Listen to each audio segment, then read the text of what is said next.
그때 웬 회개? 그렇지만 회개할 때가 가장 성령 충만할 때다라는 제목으로 함께 나누겠습니다.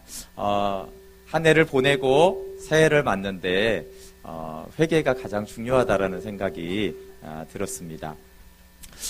먼저 좀 한 분 선교사님 부부를 좀 소개하고 싶은데요. 제가 최근에 이분을 말씀을 들으면서 너무 귀한 분이고 참 많이 배웠습니다. 이분은 문성 이미나 선교사님인데요. 파푸아 누기니 정부가 전혀 모르는 민족들에게 들어가서 이 선교사님에 의해서 그 정부가 자기네 나라 이런 민족이 종족이 살고 있다라는 것들을 알게 된, 그리고 이 코라 부족 이름도 이 선교사님이 붙였고요. 코라 부족의 뭐 언어나 이걸 다 그 파푸아의 정부에 등록을 했습니다. 마치 이제 그들이 지금도 이제 식인종의 삶을 살았던 분들인데, 꼭 수백 년 전에 살고 있는, 고대에 살고 있었던 그런 삶을 사는 곳에 들어가서 움막을 짓고 같이 살면서 선교를 하고 있습니다. 아직도 거기에는 부족들 간에 화살 쏘면서 전쟁이 있는 지역이고요. 뭐 부인 결혼은 어떻게 한 결혼식은 없고요. 돼지 3마리 주면 그냥 여자를 아내로 데려올 수가 있습니다. 그리고 정말 이렇게 막 위에는 다 벗고 사시고, 그리고 그 돼지 3마리를 이제 사갖고 이제 부인으로 데려오면 그 부인이 돼지를 젖먹여서 키웁니다. 그런 아직 뭐 우리가 상상하기가 어려운 그런 이제 곳에서 하고, 뭐 아내가 많은 것이 자랑스럽고 전혀 이 문명 세계하고는 너무 코드가 맞지 않는 그런 지역에서 사역을 하고 계십니다. 근데 이제 그런 곳에서 이제 왔다 갔다 하는 게 아예 그 마을에 들어가서 이제 움막을 짓고 그들과 함께 살면서 이 코라 부족 마을에 큰 부흥이 일어납니다.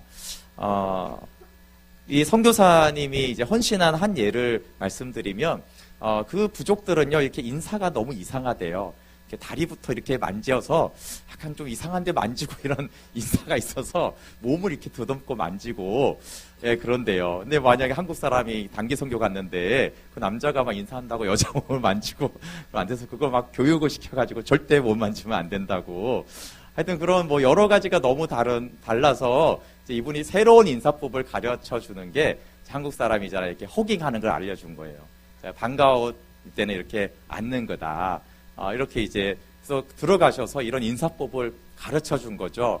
근데 예측하지 못한 일이 일어났는데, 이렇게 안으니까 우리나라로 옴이라는 그 피부병이 이제 옮기는 거예요. 그게 이제 벌레라고 하는데요. 이렇게 안으면은 순식간에 피부 속으로 파고 들어가서 피부 속을 돌아다니면서 이게 번지는데요.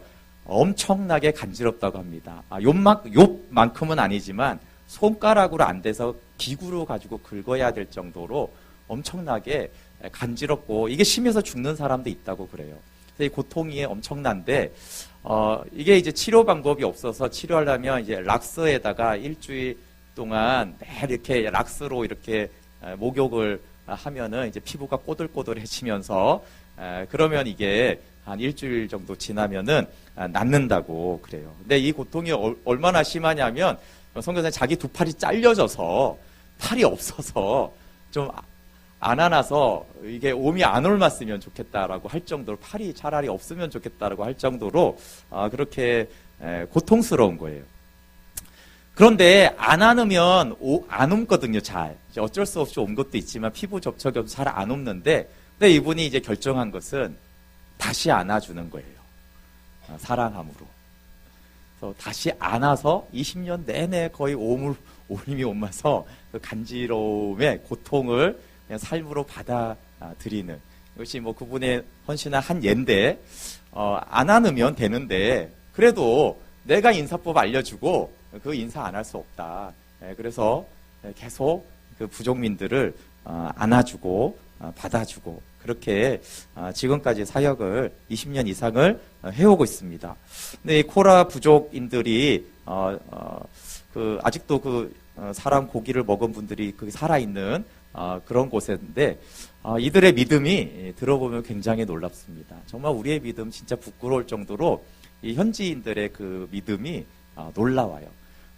정말 인격이 변하는, 그들의 인격이 변하는 그런 변화가 있습니다. 이 선교사님의 동영상을 제가 좀 보려고 하는데, 이 보기 전에 소개하는 이유는요, 이 선교사님이 자기의 연약함과 자기의 문제들을 얘기할 거예요. 그래서 혹시 그냥 설명 없이 보면, 우리 수준인가 보다, 나처럼 생활하는가 보다, 이제 그렇게 생각할까봐, 이분의 삶을 들어보면 대단합니다.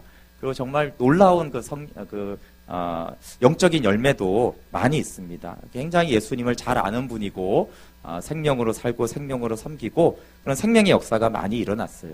근데 이분이 이제 가장 강조하는 것이 뭐냐 하면, 회개할 때가 가장 성령 충만할 때라는 거예요. 그래서 이분이 이제 회개를, 얘기를 많이 회개한다니까 자기 잘못한 거, 자기 죄들에 대해서, 이야기를 합니다. 헌신한 거, 고생한 거 이런 거 별로 얘기를 많이 안 해요. 왜냐하면 이런 게 중요하다고 생각하지 않기 때문입니다. 중요한 것은 하나님이 하신 일이 중요하지, 자기가 뭘 했고 무슨 고생을 했고 뭐 질병도 엄청나거든요. 그 본부에서는, 선교단체 본부에서는 이분의 장례식을 준비하고 있어요. 죽으면 어떻게 장례를 처리할지를 이미 그런 상태인데도 계속 사역을 해요. 근데 그런 것도 안 중요하고, 자기가 고생한 거, 죽는 거, 이런 거 안 중요하고, 이제 하나님이 하신 일이 중요한데, 하나님이 하시는 일에 가장 중요한 것이 회개라는 거예요. 그리고 회개할 때 성령이 가장 충만한 때라는 얘기를 하세요. 그런 관점으로 이 영상을 좀 보시면 좋겠어요. 조금 긴데 제가 잘 들으면 다 너무너무 귀한 말씀이어서 한번 영상 같이 한번 보도록 하겠습니다.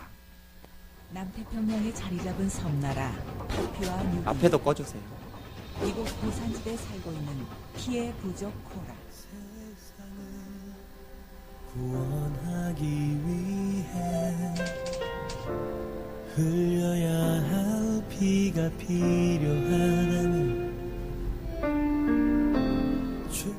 많은 성도들이 기도하고 그렇게 사역을 잘 해주기를 바라면서 보낸 내가 부족에서 하는 짓이 뭐냐면, 저에게 잘하는 아이가 오면 약 하나 더 주고 소금 하나 더 주고, 걔가 필요하다고 말도 안 해도 막 더 잘 돌보고, 저에게 믿게 하는 사람, 그런 아이가 오면 제가 무슨 짓을 하는지 아십니까? 내 마음속에 그런 사람이 와서 똑같이 대해야 되는데, 이 죄인은 그걸 똑같이 대할 능력이 없어. 그래서 내 마음속에 불현듯이 무슨 생각이 드냐면, 너는 말라리아 안 걸리나 두고 보자. 너는 말라리아 걸리면 그때 네가 나의 위대함을 알 것이다. 왜? 나한테 안 오고 못 뺏기죠. 말라리아 약은 나만 갖고 있으니까. 근데 내 마음속에 뭐가 아주 결심을 하게 되냐 하면, 네가 말라리아에 걸려서 죽을지언정 내가 절대로 너에게는 헬리콥터도 안 불러. 헬기를 불러서 내가 내보내지 않으면 살아날 길이 없어.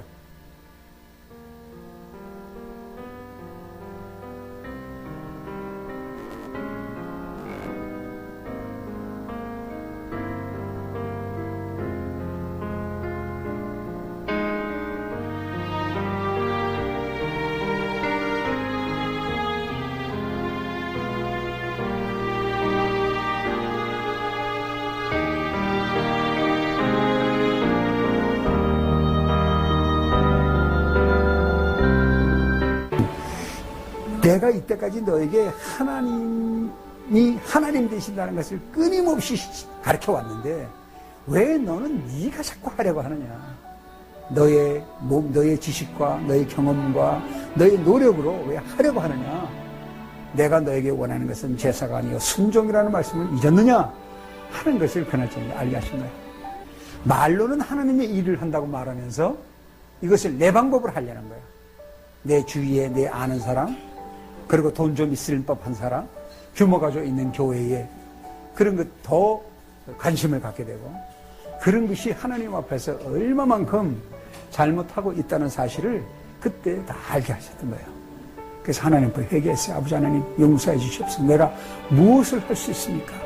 고백하게 됐어요. 어떤 하나도 나로부터 선이 일어나지 않는데 내가 하는 것이 다 내 만족에 있었다는 거예요. 근데 그 고백을 하였을 때 하나님이 그 말씀이 나를 인격을 변화시키셨는데, 그 인격의 변화가 뭐가 일어나냐면, 과거에는 사진을 찍을 때 전부 다 그 성도라든가 교회에서 보면은 놀라우는 거예요. 찍으면서 제 마음속에 어떤 희열이 있었느냐면 이 사진을 보여주면 나를 위대한 선교사로 인정하겠지.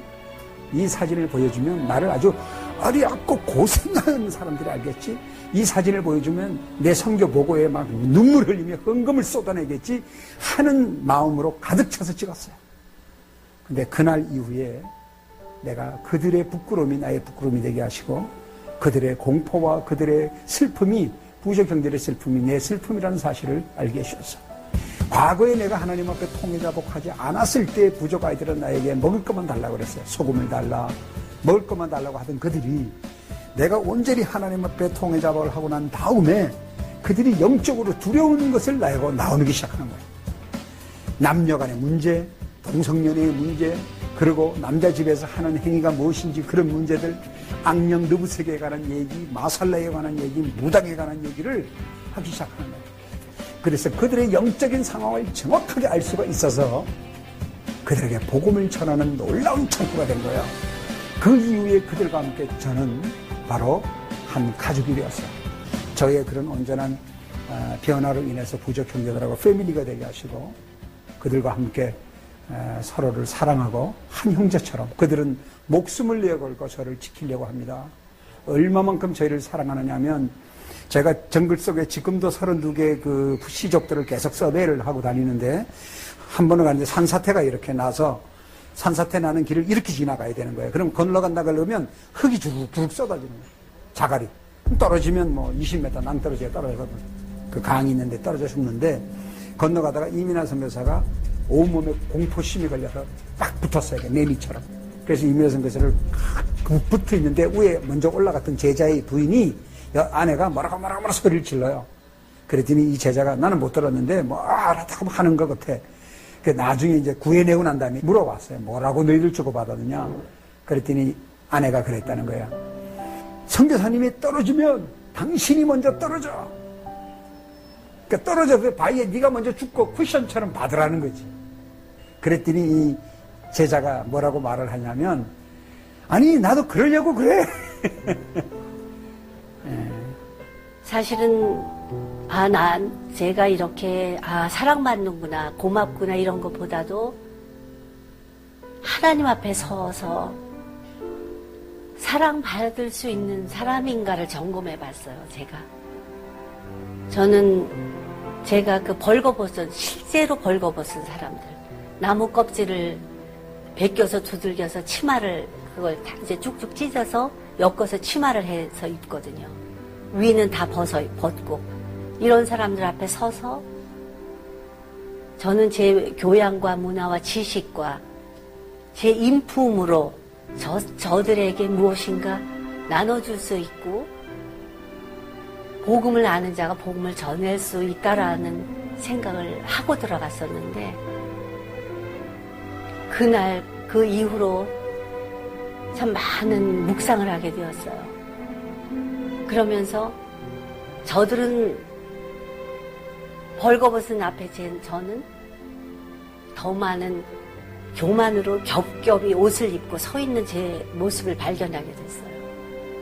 하나님께서 저 사람들처럼 저들은 옷을 입히고 그리스도의 옷을 입히고 저는 겹겹이 끼어 입은 이 교만을 다 발가벗으라고 하시는 성경 말씀을 통해서 제 자신이 하나하나 벗게 되는 지금도 우리가 정글 속을 다니면 이민아 선교사가 저를 그냥 두질 않아.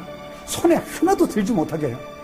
자기네들이 다 들고 가고 밑에 만일에 산이 이제 깊은 계곡을 갈 때는 밑에서 우리가 요번에 삽을 이제 야전 삽을 하나 꼭 들고 다니니까 그 야전 삽을 달라 그래갖고 앞에 계단을 그냥 막 순식간에 만들면서 먼저 내려가. 우리 넘어지지 않도록. 그 사람들도 사람인데 힘들지 않겠어? 아무리 하지 말라 그래도 그들은 그 일을 지금도 계속합니다. 왜? 우리를 통해서 복음을 들은 감격 때문에. 그래서 저의 삶이 간증이 거기에 있어요. 내가 부족 안에서 무엇을 하였는가? 얼만큼 고생을 하였는가? 하는 것은 중요치 않습니다. 그것이 때로는 중요한 줄 알았어요. 부족에서. 그래서 그 어려움이 있을 때마다 이런 생각 해봤어요.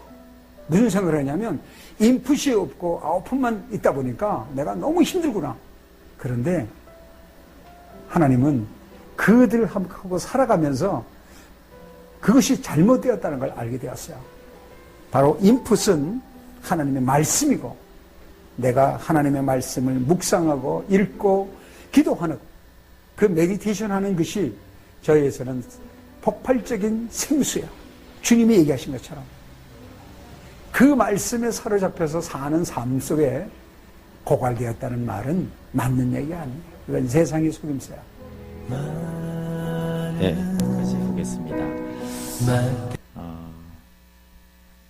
이분의 간증의 특징은 놀라운 어떤 역사나 본인의 헌신보다 본인 안에 있었던 하나님이 가르쳐준 것들을 회개하는 것을 많이 말합니다. 여러분, 목숨 걸고 인간의 한계를 넘어 헌신했는데 왜 안 도와주세요? 이런 원망의 말을 하지 않고요.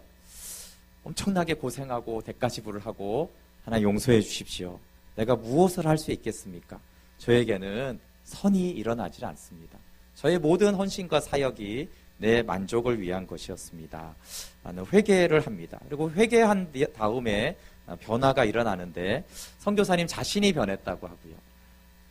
부족민의 가족이 되고 이렇게 뭐 선진 문화에서 부자 나라에서 교양과 지식에서 가서 뭔가를 주는 그런 관계가 아니라 하나가 되는 그런 인격의 변화가 있고 부족민이 변합니다.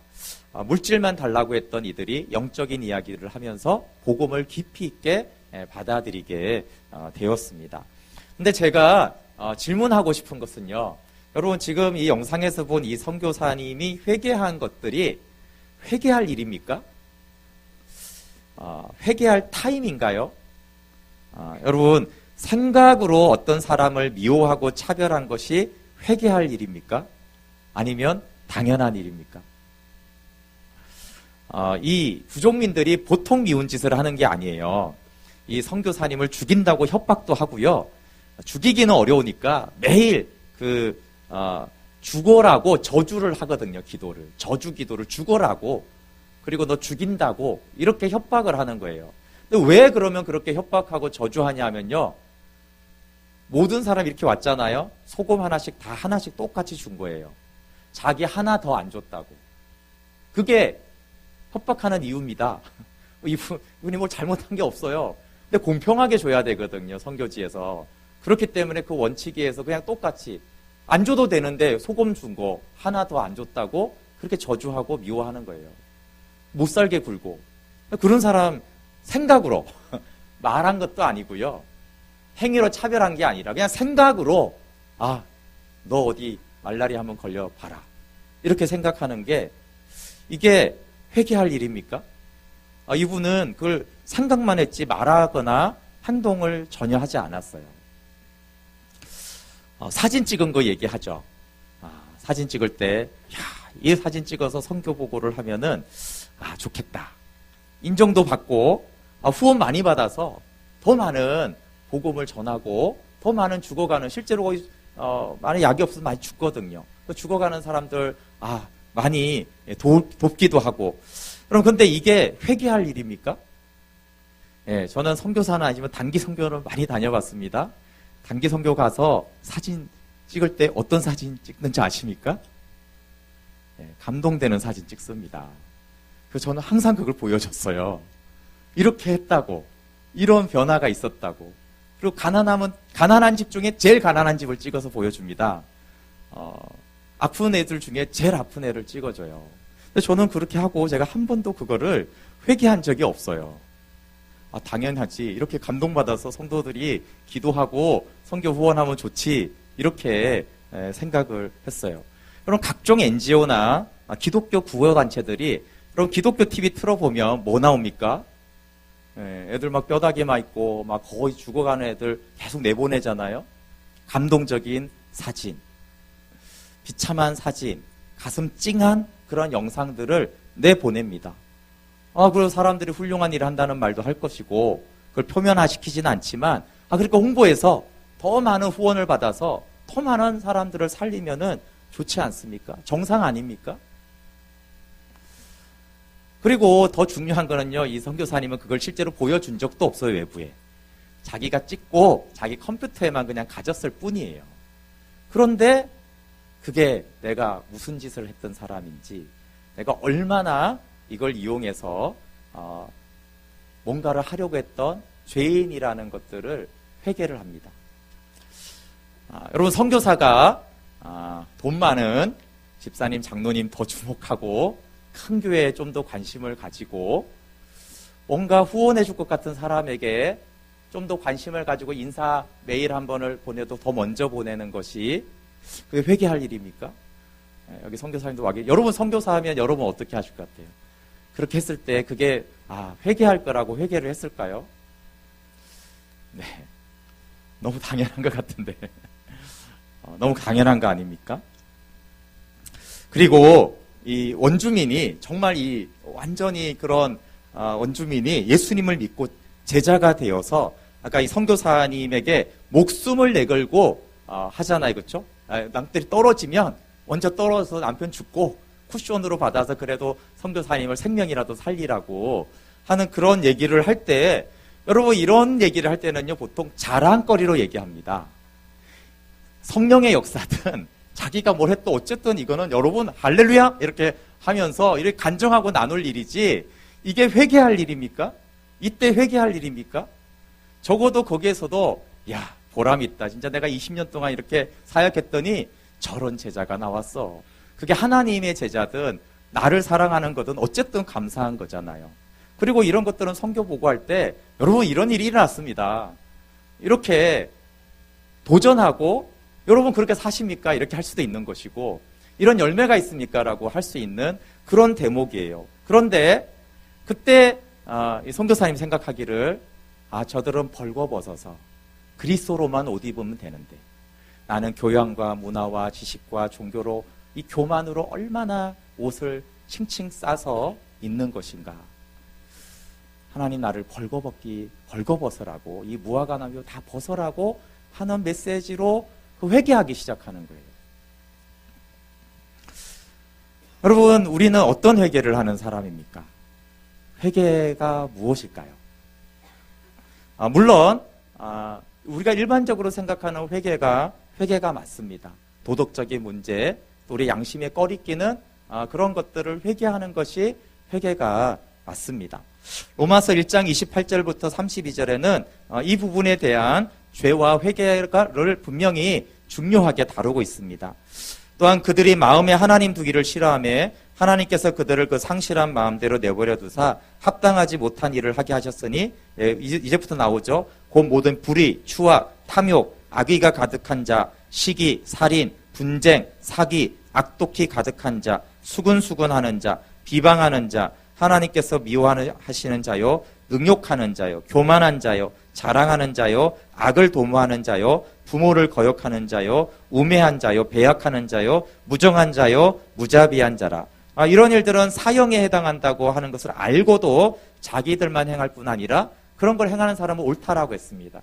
근데 여기에도 우리가 보통 생각하는 추악과 살인, 분쟁도 있지만요, 수근수근하는 거, 무정한 거, 정이 없는 거, 그런 것들이 큰 죄라고 말씀하고 있습니다. 안타까운 것은 우리가 이런 명백한 죄도 아파하거나 두려워하거나 통해하지 않는다는 것입니다. 더 정확히는 못하는 것이죠. 내가 죄인이라는 것을 또 누구나 알아도 그건 죄지, 이렇게 말하는 죄가 있어도 이 죄를 죄인이라고 회개하고 통해하지를 못합니다. 그럼 정직한 회개는 우리의 죄성과 독립자를 인정하고 회개하는 것입니다. 행위는 죄죠.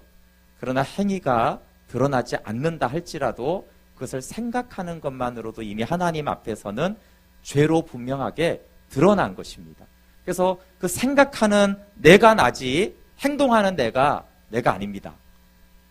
생각하는 내가 나예요. 그래서 예수님이 마음으로, 실제로 간음하는 것도 간음이죠. 마음으로 생각한 것이 간음이라고 한 것은 그 생각한 것을 너의 실체와 존재로 알라는 것이죠. 네, 하나님이 저에게 십자가에 대해서 알려주시고 또 이 선교사님을 계속 말씀을 들으면서 지나가는 생각이 곧 나라는 것에 대해서 계속 말씀을 하세요. 네, 저는 어렸을 때 꿈은 돈 버는 거였고 돈을 제일 사랑했는데 예수님을 만나고 20대 후반부터는 생각을 바꿨습니다. 그래서 저는 이제 나는 돈을 사랑하지 않는다고 생각했어요. 돈을 사랑하면 일만하게 뿌리가 되잖아요.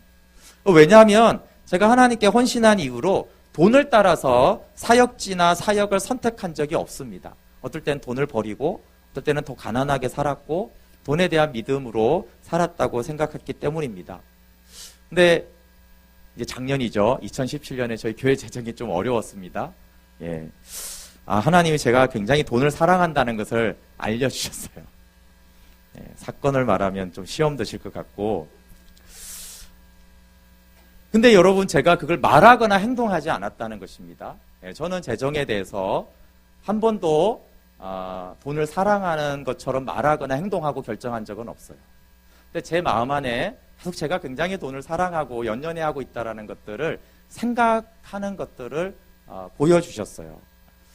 그래서 제가 정말 돈을 사랑하고 내가 일만하게 뿌리를 내 안에 가지고 있는 자구나. 그걸 인정하고 회개합니다. 예, 저는 또 제가 건강한 목회를 하는 목회자라는 생각을 했어요. 성장은 못 시킬지라도 나는 건강한 목회를 하고 건강한 교회를 하겠다라는 인간적인 욕심으로 목회하지 않는다라고 저 스스로를 생각을 했습니다. 예를 들면 저희 교회가 개척할 때 여러분 남이 그러라는 게 아니라 제가 스스로 건강한 개척과 욕심 없는 개척을 어떻게 하는지 제가 스스로 계획안을 만들어서 스스로 제출해서 굉장히 좋은 안이구나. 그래서 그대로 저는 다 지켰습니다. 그래서 나는 인위적인 방법을 쓰지 않았다. 이렇게 생각을 했습니다. 그런데 제 마음의 생각은 어땠냐면요. 좋은 사람이 오면은 교회 오기를 내가 원합니다. 그리고 사실 양적인 성장에 대해서 생각은 순간순간 굉장히 많이 생각합니다. 다만 계획하고 실행한 적이 없어요. 예, 그렇다고 해서 제가 그렇지 않은 사람입니까? 계획하고 실행하지 않았다고 해도 내 안에 그런 마음이 있으면은 저는 세속적인 목회자인 것입니다. 그걸 인정하고 회개하고 하나님의 도우심을 구해야 됩니다. 너무 좀 부끄러운 얘기가 하나가 있는데 제가 얼마나 시기와 질투가 많으냐면 저는 옆에 교회랑 경쟁하지 않는다. 절대 교인 뺏기 이런 거 안 한다. 이렇게 생각을 하는데요. 웃긴 거는 제가 이제 유튜브를 볼 때 저보다 연배가 많고 이런 분들의 말씀이 굉장히 영적이거나 은혜가 있으면은 제가 잘 듣습니다. 근데 저하고 나이가 비슷한 젊은 사역자가 뜨잖아요. 조회수가 굉장히 많아요. 그럼 제가 이렇게 생각합니다. 이 정도 설교 못하나? 네. 근데 제가 이걸 말하거나 왜 그렇게 비판하지 않아요. 그냥 제 생각 속에 이렇게 지나가는 거예요. 질투하고 시기하고 비교하는 거죠. 여러분, 우리가 죄를 회개한다라는 개념을 내가 어떤 걸 실행했으면 꼭 회개해야 됩니다.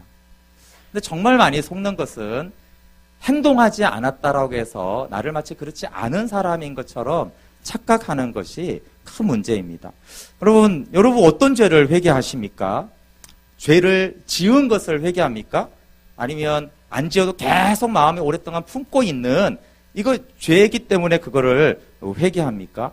여러분, 이거라도 회개하면 성령님이 그래도 가까이 오십니다.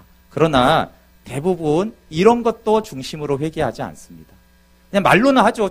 양심의 죄책감이 있으니까 정죄감 털어버리려고 그렇게 하지, 정말 이게 심각한 하나님 앞에 죄라고 생각해서 통회하며 회개하지 않습니다. 그래서 너무 안타까운 일이 있어요. 남들은 나의 죄와 고집을 다 아는데 자신은 자신의 죄와 고집을 모릅니다. 이게 얼마나 안타까운, 하나님이 아니고요, 다른 사람이 안 되니까요. 이게 정말 맛을 잃은 소금이죠. 정말 하나님은 아는데 장애물입니다. 그러나 자기가 그런지 모르죠. 주변 사람을 미치게 합니다. 자신 때문에 근데 미치는지 모릅니다. 왜냐하면 이런 사람의 특징은 모름이 특징입니다. 모름이 특징이에요. 자기가 죄를 짓고도 죄 지었는지 모르고 고집센데 고집센지 모르고 다른 사람 힘들게 하는데 힘들게 하는지 자체를 모릅니다. 모르기 때문에 회개할 게 없습니다. 예. 그러면 말해주면 되지 않냐? 말해주면 뭐라고 합니까? 말해줘도 모릅니다. 아니라고 합니다. 이렇게 말합니다. 네가 몰라서 그래. 난 안 그래. 네가 몰라서 그렇게 하는 거야. 이렇게 말을 하죠. 정말 이 사람은 회개가 너무 힘든 사람입니다. 그럼 마음속에 지나가는 많은 생각 속에서 나의 죄됨과 교만을 보고 회개하는가? 그럼 성령님이 정말 우리 안에 가까이 오셔서 우리를 성령 충만하게 하십니다. 이런 사람은 어떠냐면요. 남들은 나의 죄와 고집을 모르는데 자기는 자기의 죄와 고집을 압니다. 남들은 모르는데 남들은 뭐라고 하지 않는데 자기는 자기 죄와 악과 이 고집스러움을 알고 하나님께 회개합니다. 사람들은 조금씩 이 사람을 통해 그리스도를 보고 생명의 빛을 보게 되어집니다. 그럼 다 아는데 모르면 안 됩니다. 우리는 아무도 내 죄를 모르는데 아무도 내 인격의 문제를 모르는데 나는 그것을 알아서 아파하고 하나님 앞에 엎드리고 하나님 이거 고쳐달라고 회개하면서 간구해야 되는 것입니다. 세 번째, 아까 영상에서 보여준 이 선교사님들은요, 감사해야 될 때, 자랑해야 될 때, 기뻐해야 될 때 하나님을 알기 때문에 회개하는 사람이에요. 가장 성령 충만한 사람이고 온전히 연합된 사람이죠. 이런 사람을 통해서는 변화와 부흥이 일어납니다. 이런 사람은 어떤 사람이에요? 문제를 모르는 정도가 아니고요. 너무 존경하는 거예요. 너무 존경을 받아요. 모든 사람에게 너무 존경을 받는데 자기는 깊은 회개를 하는 거예요. 바울이 내가 죄인 중에 괴수라고 했잖아요. 모든 사람들이 바울을 존경합니다. 모든 사람이 위대하다고 말합니다. 당신이 하나님의 사람이 아니요 누가 하나님의 사람이냐고 다 그렇게 말하는데 자기는 자기의 죄를 보고 너무 아파하며 통회하고 회개하는 사람이 바울이었어요.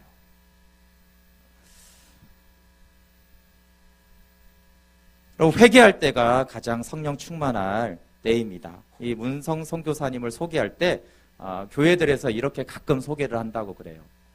죽을 각오를 하고 선교지로 간 선교사님입니다. 이렇게 말씀 전화로 나올 때 이렇게 소개를 한다고 그래요. 실제로 4번 죽을 위기를 넘겼고요. 아까 말한 지금도 본부에서는 장례 준비를 하고 있고 원래 설교도 하지 말라고 설교하면 혈압이 올라가면 여기가 터져가지고 3초면 즉사를 한다고 절대 의사가 설교하지 말라고 그렇게 하는데 뭐 죽으나 사나 이렇게 사역도 하고 말씀도 전합니다. 근데 이제 이분이 말한 건 그런 거예요.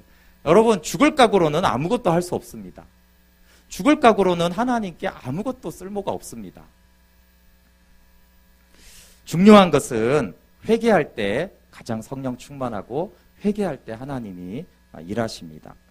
그런데 아까 말한 이분의 특징은요. 제가 이분 말씀을 들으면서 일반적인 그리스도인이 회개할 타이밍이 아닌데 자꾸 회개를 하는 거예요. 이렇게 듣다 보면 이게 회개할 타이밍인지 알잖아요. 근데 굉장히 아닌데 갑자기 이게 회개할 일이라고 그때 나 회개했다고 이렇게 하는 것입니다. 이 말고도 굉장히 많아요. 또 이제 갑자기 사고가 나가고 굉장히 돈이 급하게 필요하게 된 거예요. 큰 돈이. 근데 마침 그날 낮에요. 그 어떤 목사님이 봉투를 주고 간 거예요.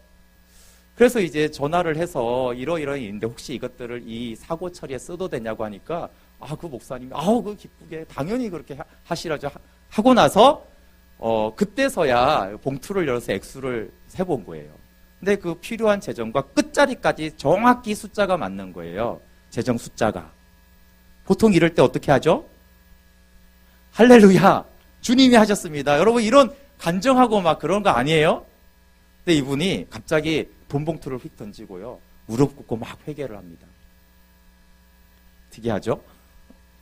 왜냐하면 이 돈 액수가 맞은 게 중요한 게 아니고 감찰하시는 하나님에 대한 그 존전의식이 생긴 거예요. 하나님 너무 두렵고 거룩한 그 하나님 앞에 엎어져서 회개를 막 하는 거예요. 그리고 어느 날 이제 저 완전 들어가기 전에 훈련을 받을 때도 너무 오지로 가서 훈련 받으니까 그 아들이 건강한 아들인데 갑자기 이렇게 돼서 나오는 거예요, 방을. 말도 못하고 입이 비틀어지고 완전히 이렇게 돼가지고 나오는 거예요. 근데 이제 그 문제를 가지고 병원 갔는데 아무 문제가 없대요. 그게 문화 쇼크 때문에 그런 일이 일어날 수 있다고 그래요. 근데 그 문제를 가지고 이분이 이제 기도를 하다가 안 낫고 한 달 이상을 기도했는데 안 나왔는데 어느 날 이제 테이블에 있는 기도 노트를 본 거예요.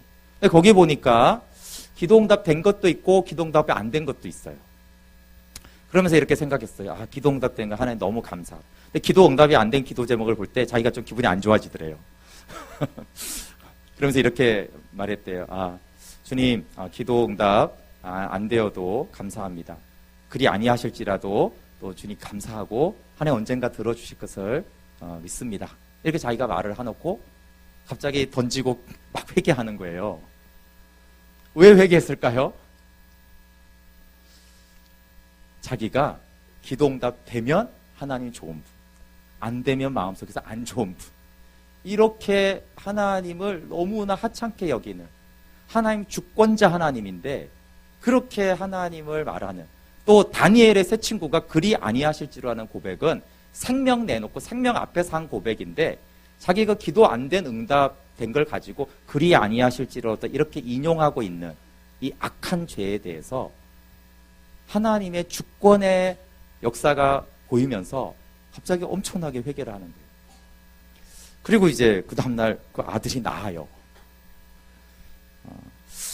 이게 회개할 타이밍이 아닌 것 같아요. 회개할 타이밍이 아닌 것 같아요. 아들이 나왔으니까 너무 좋은 일이잖아요. 근데 그걸 다 회개의 사건으로 고백을 합니다.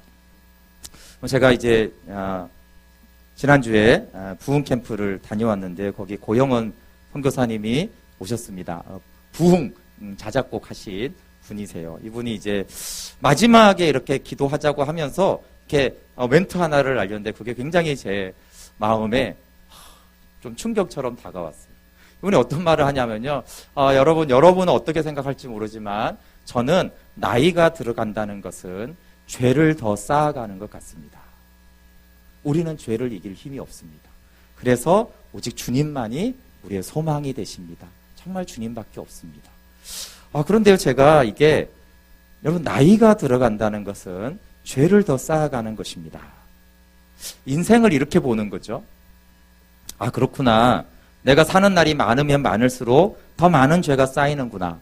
한 해를 결산하는 방법이 많아요. 돈, 건강, 자녀 성적, 이런 것 등등으로 한 해를 이렇게 평가할 수 있잖아요. 그런데 이 고용원 선교사님의 생각에는 죄의 결산에 대한 생각이 있는 거예요. 근데 진짜 결산은 죄를 결산하는 것이 맞습니다. 우리가 하나님 앞에 딱 섰을 때 뭘 갖고 결산하겠습니까? 너 돈 벌었냐, 돈 잃었냐, 이런 거 갖고 하겠습니까? 건강관리 잘했냐, 못했냐, 학교 성적 어떠냐, 이런 걸로 결산하겠어요? 결산은 딱 하나죠. 죄 어떻게 됐어? 보혈로 깨끗하게 됐어? 아니면 너 그대로 갖고 있어? 너 어떤 죄를 졌어? 이 문제 해결됐어? 안 됐어? 이 죄 문제가 결국은 심판 때 결산하는 거 아니겠습니까? 그리고 2017년 작년에 여러분 죄를 더 쌓았습니까? 그러면 점점 영혼이 메말라 가는 것이 정상입니다. 제가 한 3, 4년 전에 사실 자주 했던 생각이 있었습니다. 그게 뭐냐면 하나님 참 이상합니다. 제가 목회를 이제는 좀 어떻게 해야 될지 알게 됐을 때 알겠는데 목회가 할 수가 없네요. 왜 메마르죠? 20대 때는 정말 못 모르고 열심히 봉사했습니다. 찬양 인도하고 말씀 양육하고 그때는 이제 신학 갈 생각도 없을 때 대학 때 중보기도 모임인도 하고 단기 선교도 가고 막 이렇게 열심히 했습니다. 30대가 되니까 열심히 해서는 좀 그렇고 뭔가 배워야겠다라는 생각을 했어요. 그래서 설교, 양육, 조직, 의사소통, 행정 뭐든지 배우면서 또 열심히 했습니다. 그래서 제 안에 이제 낙관론이 생겼어요. 어떤 낙관론이냐면은 이제 좀 점점 알겠다. 이렇게 하는 거구나. 조직은 이렇게 되고 심지어 하나님의 역사는 이런 패턴으로 나타나는구나. 이런 사역자들에게는 이런 일이 일어나고 저렇게 사역하면 안 일어나고 이런 어떤 것들이 보이는 거예요. 그래서 이제 저가 낙관론이 됐죠. 그러니까 이렇게 열심히 배우고 열심히 하면 이제 한 40대가 되면은 어떻게 사역을 해야 되는지를 알겠다. 그리고 이제 40대가 되었을 때 그 일산충신교도 좀 크잖아요. 이게 다 돌아가는 게 다 보이더라고요. 영적인 것든 이제 물질적인 것든 육적인 것든 그래서 이렇게 돌아가는 거구나. 영적인 메커니즘과 행정과 사람의 메커니즘과 프로그램은 이런 식으로 돌아가는 거구나. 그런데 영적인 열매가 더 없고 내적인 힘이 없는 거예요. 그리고 이제 다른 이유도 있지만 무덤에서 메마르고 메말랐습니다. 제가 이렇게 자기를 평가하는 게 뭐하지만 제가 더 유능해졌고요. 성경도 더 많이 알게 됐고요. 체험도 더 많이 하게 됐고요. 영적인 깨달음도 더 많아요. 그런데 왜 이러지? 이런 고민을 많이 했어요. 왜 이럴까요? 근데 제가 그 멘트를 딱 들었을 때 그렇구나. 내가 더 유능해지고 영적인 더 체험을 하고 더 많은 성경을 깨달았고 복음을 더 많이 깨달았는데 매년 매일 내 죄가 더 쌓여갔구나. 죄가 쌓이면 어떻게 됩니까? 죄가 쌓이면 하나님과 더 멀어집니다. 이사야서 59장 1, 2절에 분명히 말씀하셨어요. 여호와의 손이 짧아 구원하지 못하심도 아니요 귀가 둔하여 듣지 못하심도 아니라 오직 너희 죄악이 너희와 너희 하나님 사이를 갈라놓았고 너희 죄가 그 얼굴을 가리어서 너희에게서 듣지 않으시게 함이니라. 죄가 계속 쌓이면요 우리와 하나님 사이가 자꾸 갈라져요. 하나님과 갈라지면 아무것도 할 수 없습니다. 그리고 어떤 능력을 받고 어떤 놀라운 영적인 체험과 신비를 가져도 하나님과 갈라져 있는 사람은 어떤 영적인 것도 할 수가 없어요. 저만이 아니라 왜 대단한 사역자와 목회자들이 못하는지 알았어요. 한 시대를 풍미했던 엄청난 능력과 일들을 일으켰던 분들이 왜 60대가 되고 70대가 될 때 어떤 분들은 왜 더 하나님께 쓰임받지 못하는가? 능력이 줄어든 게 아니고요. 한번 깨달은 거 없으시지 않습니다. 알게 된 지식은 계속 있어요. 근데 살아가면서 죄가 더 쌓이면 영적인 성령의 열매와 성령의 역사는 나타나지 않습니다. 증상은 여러분 죄가 쌓여지면 하나님과 멀어지니까 갈라지니까 하나님의 열정이 사라지고요.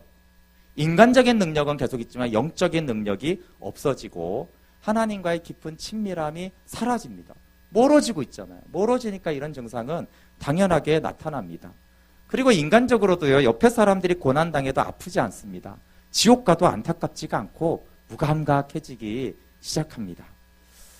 그 고용원 선교사님이 한 말 중에 하나가 이런 거 있어요. 북한의 교회는 너무 아픈데 남한의 교회는 아프지가 않아요. 지금 이 한민족의 교회는 장애자가 되었는데 통증을 못 느낍니다. 그런 현상이 한국 전체 안에 지금 죄가 너무 쌓여서 아파하지 못하는 거예요. 같은 그리스도인인데 그들이 고통을 받든 죽어가든 무감각한 것이죠. 왜냐하면 하나님과 멀어졌기 때문에 하나님의 마음이 그 안에 없는 것입니다. 근데 제가 많이 그랬어요. 생각으로는 저게 심각한 일인데 별로 눈물이 나오지 않고 가슴이 아프지 않은 거예요. 왜 이럴까요? 20대 때는 하나님 부흥을 주십시오 기도를 했는데 40대 때는 그런 기도가 잘 안 나오는 거예요. 그때보다 훨씬 많은 걸 아는데 하나님에 대한 지식이 훨씬 경험이 많은데 이상하게 그런 안타까움, 이 한국교회를 향한 아픔, 저 북한을 향한 안타까움이 그게 제가 좀 이상하게 생각했어요. 나는 왜 그때 못 모르고 부흥을 위해서 기도를 했을까? 왜 그렇게 목 터져라? 피곤한데 밤늦게까지 그렇게 했을까? 여러분 그게 왜 그러냐면 죄 때문에 그렇습니다. 그런데 죄야 당연히 쌓이죠. 그게 아니고 죄를 짓는 것과 회개하는 것이 양쪽에 이렇게 균형이 있습니다. 회개가 얕고 회개가 없고 계속 죄만 지으면 당연히 죄는 더 쌓이고 하나님과는 계속 갈라지고 멀어지겠죠. 그런데 모든 인간은 사실은 죄를 짓습니다. 그러나 내가 죄를 어쨌든 열을 지었다고 봤을 때 이 사람의 회개가 50을 회개해요. 그럼 어떻게 되죠? 오래 지은 죄 다 사함받고요. 옛날에 지은 죄까지도 깨끗하고 정결하게 되어져서 하나님과 멀어지는 것이 더 가까워집니다. 그래서 회개가 중요하고 또 어떤 회개인가가 중요한 것입니다. 어떻게, 어디까지 회개하는가? 그것이 하나님과 더 갈라지는가, 더 가까워지는가입니다. 여러분 신앙에 대해서 낙관론을 혹시 안 가지셨어요? 저는 젊을 때 내가 나이가 들면 분명히 믿음이 좋아질 거라는 생각을 했어요. 그런데 다른 사람을 관찰해 보니까 나이가 들수록 믿음이 좋아지는 것 같지 않더라고요. 왜 그렇지? 그런 생각을 했어요. 아니 평생 우리가 주님 알아가야 되고 닮아가야 되니까 나이가 한 해 한 해 들수록 당연히 주님 더 사랑하고 더 닮아가고 더 인격이 변화되고 그래야 되는데 어르신들이 안 그런 것 같은 게 좀 이상했는데 근데 저는 그렇게 저러지 않을 거라고 생각했어요. 그런데 물론 성경 보고 기도하는 게 너무 중요한데 그 속에서 회개가 깊지 않으면 우리는 한 해 한 해 나이가 들면서요 더 하나님과 멀어져 가고 멀어지면 당연히 종교적이 되어져 가고 형식적이 되어져 갑니다. 그래서 늘 옛날의 경험을 말하죠. 내가 왕년에는 이렇게 헌신했고 왕년에는 이런 역사가 나타나고 내가 이런 말 하는 사람 제일 불쌍한 사람입니다. 현재 하나님과 동행이 없는데 현재 하나님과 가깝지 않은데 그 말은 내가 옛날에는 주님 사랑했는데 지금은 죄가 가득해. 하나님과 나 사이가 멀어졌어. 난 맨날 과거 간증만 해. 가장 비참한 자신의 상태를 사실은 모르고 그걸 자랑 삼아 내가 왕년에 이런 체험을 했다라고 말하고 있는 그 사람보다 더 불쌍한 사람이 어디 있습니까? 근데 이런 사람 모르는 게 특징이라고 그랬잖아요. 그렇죠? 자기가 불쌍한지 모르고 자꾸 자랑합니다. 왕년에 내가 이런 식으로 하나님을 위해서 헌신하고 이런 역사가 나타났다라고 합니다. 여러분 그런데 우리는 회개를 해야 되는데요. 우리가 회개를 할 수가 없어요. 회개의 영이 부어져야 됩니다. 스가랴서 12장을 볼게요. 여러분 이 스가랴서 12장은 그날의 초점입니다. 그날은 구원의 날이고 은혜의 때이고 권능의 날이고 부흥의 날이고 회복의 날이에요. 근데 이 부분 중에 가장 핵심이 회개예요. 회개. 늘 이런 주제 설교를 할 때마다 본문을 자세히 못 다뤄서 안타까운데 또 가장 핵심은 회개예요. 근데 이 회개가 어떻게 일어나냐면 성령을 보내주심으로 회개가 일어납니다. 12장 10절이 핵심 구절이니까 거기를 한번 읽어볼게요. 12장 10절 시작. 내가 다윗의 집과 예루살렘 주민에게 은총과 간구하는 심령을 부어주리니 그들이 그 찌른 바 그를 바라보고 그를 위하여 애통하기를 독자를 위하여 애통하듯 하며 그를 위하여 통곡하기를 장자를 위하여 통곡하듯 하리로다. 이 회개의 시작이 어떻게 됩니까? 내가 은총과 간구하는 심령을 부어주리니 은총의 영과 간구의 영을 부어주겠다라고 말씀하세요. 성령님을 부어줘야지 회개가 시작이 됩니다. 근데 회개의 이유가 뭡니까? 여기서 자범죄나 도덕적인 회개가 아니고요. 왜 회개하냐 하면 그 찌른 자를 보고입니다. 찌른 자를 보고 회개를 해요. 여러분 우리의 죄는 하나님을 찌릅니다. 성령이 임하면 우리 죄가 하나님을 찌르는 것을 보게 돼요. 우리가 죄를 지으면 그 죄가 하나님을 찔러요. 이스라엘의 죄는 늘 하나님을 찔렀죠. 그리고 그것이 보여진 곳이 십자가에서 나타났습니다. 이 본문을 요한복음 19장 30절에서 인용합니다. 또 다른 성경에 그들이 그 찌른 자를 보리라 하였느니라. 예수님이 십자가 죽음 후에 12장 10절을 인용합니다. 그 찌른 자 예수님을 보리라. 베드로도 사도행전 2장 36절에 너희가 십자가에 못 박은 이 예수라고 했습니다. 그러면 찌른 자를 보고는 이스라엘 공동체 전체에 엄청난 회개의 눈물이 생기는 거예요. 찌른 자를 보고. 근데 어떻게 회개하냐면 독자가 죽은 것 같이 애통하고요. 장자가 죽은 것 같이 통곡한다고 했습니다. 독자가 죽었을 때 그 어미가 어떻게 울겠습니까? 그런 애통함과 회개가 찌른 자를 보고 나서 흐르기 시작합니다. 근데 여기 통곡의 이유가 아주 중요한데요. 통곡의 이유가 그를 위하여입니다. 하나님을 위한 통곡이 강같이 흘러요. 여러분 나를 위해 우는 게 아니에요. 내가 불쌍해서 내 삶이 막막해서 우는 게 아니고요. 깊은 회개는 하나님을 위해 우는 거예요. 내가 하나님을 찔렀구나. 내가 하나님을 아프게 했구나. 그 하나님 때문에 회개하고 아파하고 통곡하는 것입니다. 그리고 이 회개에 대한 하나님의 응답이 죄사함과 우상을 제거하고 부흥이 일어나는 것으로 나타납니다. 여러분 회개의 가장 놀라운 선물은 정결과 거룩이고 그것은 곧 성령 충만입니다. 스가랴서 13장 1절 한번 읽어볼게요. 시작. 그날의 죄와 더러움을 씻는 셈이 다윗의 족속과 예루살렘 주민을 위하여 열리리라. 예, 그날에 어떤 날이에요? 성령이 임해서 찌른 자를 보고 통곡하고 회개한 그날에 죄와 더러움을 씻는 셈이 열립니다. 여러분, 이 셈은 늘 있었어요, 그곳에.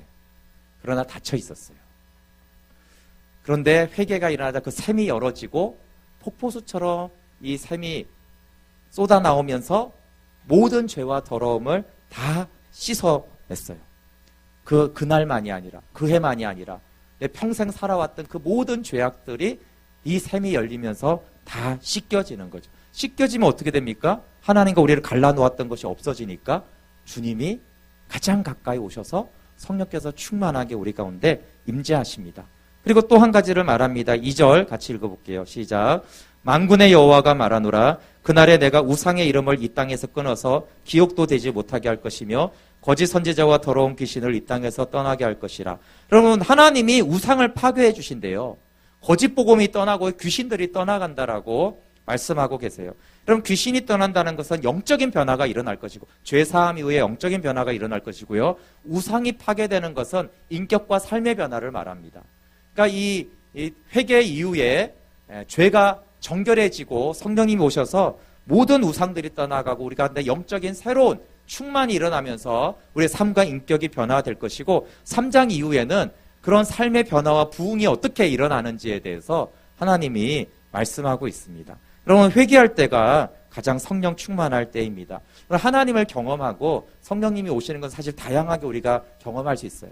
기도 응답이 될 때도 있고요. 물질이 들어오기도 하고 굉장히 평안하기도 하고 은사가 체험되기도 하고 몸이나 마음이 치유가 되는 경험도 합니다. 또 복음에 성경이 이렇구나, 하나님이 이렇구나, 이런 깨달음도 좋습니다. 또 문제가 해결되기도 합니다. 그런데 여러분, 가장 성령 충만하고 가장 바람직한 성령 충만은 깊은 회개를 통해서 옵니다. 중심의 회개를 통해서 옵니다. 그것이 가장 성령이 충만하고 가장 성령이 기쁘게 우리 가운데 충만하게 오시는 때입니다. 다는 아니어도 대부분을 제가 체험해 봤는데 회개할 때가 가장 성령 충만합니다. 그런 성령이 임재하셔서 쓰러지기도 하고 느낄 수도 있어요. 기도해서 귀신이 떠나가기도 하죠. 그런 거 경험할 때보다요, 성령 충만할 때가, 회개할 때가, 근데 회개가 더 깊어져서 행위적인 것이 아니라 내 본성과 내 안에 나도 몰랐던 그 죄 깊은 것들을 회개할 때 성령님이 가장 깊이 오시고 가장 나를 새롭게 하시고 또 그런 나를 통해서 가장 많은 일들을, 하나님 기뻐하는 일들을 할 수가 있습니다. 그럼 죄는 나와 하나님 사이를 갈라놓습니다. 그러나 회개는 하나님과 나를 연합시킵니다. 근데 우리의 회개가 더 깊어지면 좋겠어요. 자범죄에서 도덕적 회개에서 해야죠. 그러나 점점 내 생각만 해도 주님, 제가 이렇게 약합니다. 그리고 거룩한 하나님 앞에서 거룩한 하나님을 의식했기 때문에 나오는 이 회개, 이거는 절대적인 하나님에 의해서 일어나지만 그런 회개가 되어지는 그 단계만큼 하나님과 연합이 되어집니다. 여러분, 그런데 우리가 회개의 영을 구해야 돼요. 그리고 회개의 기회를 놓치지 말고 회개해야 됩니다. 회개의 영을 구해야 되고 회개의 기회를 놓치지 말아야 돼요. 회개의 기회를 놓치는 경우가 많습니다. 여러분, 오늘도 말씀 들으면서 사람들이 뭐 다 그렇지, 그냥 지나가는 생각일 뿐이야, 나 안 그래, 이런 사람들은요 다 회개의 기회 놓치는 거예요. 설교가 그렇지, 이런 거 다 회개의 기회를 놓치는 거예요. 정말 너무 안타까운 거죠. 여러분, 제가 한 개를 설교하면 10개를 회개할 수 있는 사람이 돼야 되는데 10개를 설명하면 굳이 한 개를 할까 말까. 여러분, 얼마나 회개의 기회를 우리가 놓치는지 몰라요. 물론 성령을 먼저 구해야 돼요. 우리는 성령이 아니고는 우리는 우리 죄를 모르고 회개하고 싶어도 회개가 안 돼요. 근데 성령이 오셔서 회개할 수 있도록 생각나게 하시고 내가 이러네? 그게 그냥 지나가다가도, 설교 듣다가도, 기도하다가도, 대화 중에 생각나게 하시면 그때 회개할 때거든요. 성령님이 오셔서. 그런데 그 성령님을 무시하면은 회개의 영이 안 옵니다. 이 완악한 것 같으니라고. 그러면 문제는 안타깝지만 올해 2018년에 여러분은 더 완악한 사람이 될 거예요. 체험, 지식, 아무리 깨달아 보십시오. 그게 제가 그 고용호 선교사님 말할 때 깜짝 놀랐어요. 주님, 나이 들어간다고 더 하나님 많이 체험하고 경험 많고 간증 많다고 절대 성령 충만한 거 아니군요. 날마다 더 깊이 회개하지 않으면, 그러니까 더 깊이 회개하려면 20대보다 30대가 더 성령 충만하면 20대 회개보다 30대 회개가 더 깊어야 되고 30대보다 40대 회개가 더 깊어야지만 더 영적이게 되는 것이지, 더 많은 체험하고 봉사의 종류가 다양하고 그렇게 해가지고는 절대 성령 충만하지 않습니다. 그래서 여러분, 한 해가 먹었다는 것은 무엇을 말하는 것입니까? 한 해 더 깊은 회개를 할 수 있어야 된다는 것. 그럼 하나님 가까이 오세요. 내가 심지어 무능해도, 내가 약해도 하나님 나를 통해서 더 많은 일을 할 것입니다. 송구 영신 예배 때 한 해 결산을 어떻게 하셨습니까? 제가 이 말씀을 드리는 한 해 결산은 내가 죄를 더 쌓았는가? 나의 죄는 한 해 동안 더 쌓여왔는가? 그 말은 곧 하나님과 더 멀어졌는가? 아니면 나의 죄가 쌓여졌지만 회개로 주님의 보혈로 더 사해졌는가? 그 말은 나의 악함에도 불구하고 하나님과 더 가까워졌다라는 것입니다. 그렇게 한 해를 2017년을 결산을 해야 됩니다. 그럼 2018년에 가장 중요한 것은 뭡니까? 어떤 해가 돼야 되겠습니까? 그것은 참된 회개입니다. 참된 회개는 1년치 죄를 사하지 않고요, 평생의 죄를 사합니다. 작년, 재작년, 그재작년 그렇게 겹겹이 쌓아왔던 모든 죄를 주님의 보혈은 단번에 씻을 능력이 있습니다. 우리가 회개하지 않기 때문에 그렇지, 우리가 회개하면 주님은 그 모든 것들을 단번에 씻으세요. 그래서 많은 기도 제목이 새해 있겠죠. 얘가 여러분 제안하고 싶은 것은 성령님 회개의 영으로 오셔서 정말 깊은 회개를 함으로 성령 충만하게 해주십시오. 그런 기도가 우리의 기도가 되면 좋겠습니다. 다른 기도가 있어도 이제 가장 최상위에 있는 기도가 되면 좋겠습니다. 또 다사다난한 한 해가 되겠죠. 그러나 분명히 성령이 오셔서 우리로 회개케 하시면 분명히 하나님 보시기에 한 해 너 진짜 축복되게 살았다. 너 진짜 내가 2018년 한 해 너를 바라보면서 너무 기쁘다. 그런 결산하는 한 해가 되기를 바랍니다. 네, 기도하겠습니다. 시간 때문에 찬양은 하지 않을게요. 네.